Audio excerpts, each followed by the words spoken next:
belakang, dunia pendidikan saat ini semakin berkembang.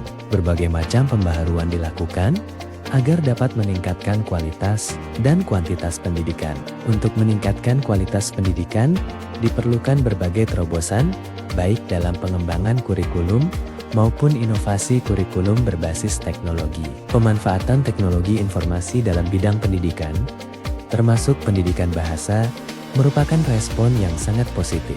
Penggunaan teknologi ini dalam menunjang pembelajaran bahasa merupakan suatu keharusan untuk meningkatkan efektivitas dan kualitas pembelajaran sebagai bekal masyarakat untuk hidup di era teknologi yang terus berubah dan berkembang. Selama ini, pembelajaran bahasa Aceh di sekolah-sekolah masih diajarkan secara konvensional, sehingga membuat peserta didik jenuh dan bosan. Sudah saatnya pembelajaran bahasa Aceh diajarkan pada pengemasan yang lebih efektif dan menarik untuk kebutuhan generasi saat ini.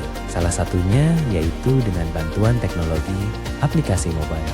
Tujuan penelitian ini adalah untuk merancang dan mengembangkan aplikasi mobile adaptasi aplikasi Android yang diberi nama Yak Meureye Bahasa Aceh sebagai media pembelajaran bahasa Aceh yang praktis dan interaktif dalam merespon kebutuhan media pembelajaran yang lebih relevan di era digital.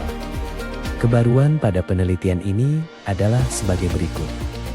Berfokus pada pembelajaran bahasa Aceh praktis yang dirancang untuk penggunaan sehari-hari, seperti percakapan umum, kosakata dasar, dan situasi komunikasi yang sering ditemui.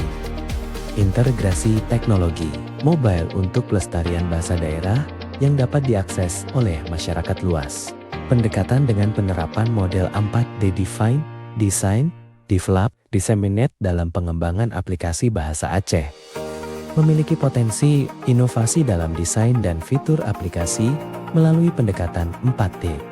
Hasil penelitian ini menghasilkan sebuah produk layanan berbasis mobile berupa aplikasi pembelajaran bahasa Aceh dengan nama Yak Meureye Bahasa Aceh. Aplikasi ini dirancang menggunakan model pengembangan 4D Define, Design, Development, Dissemination yang terdiri dari tahap analisis kebutuhan, perancangan, pengembangan, dan diseminasi.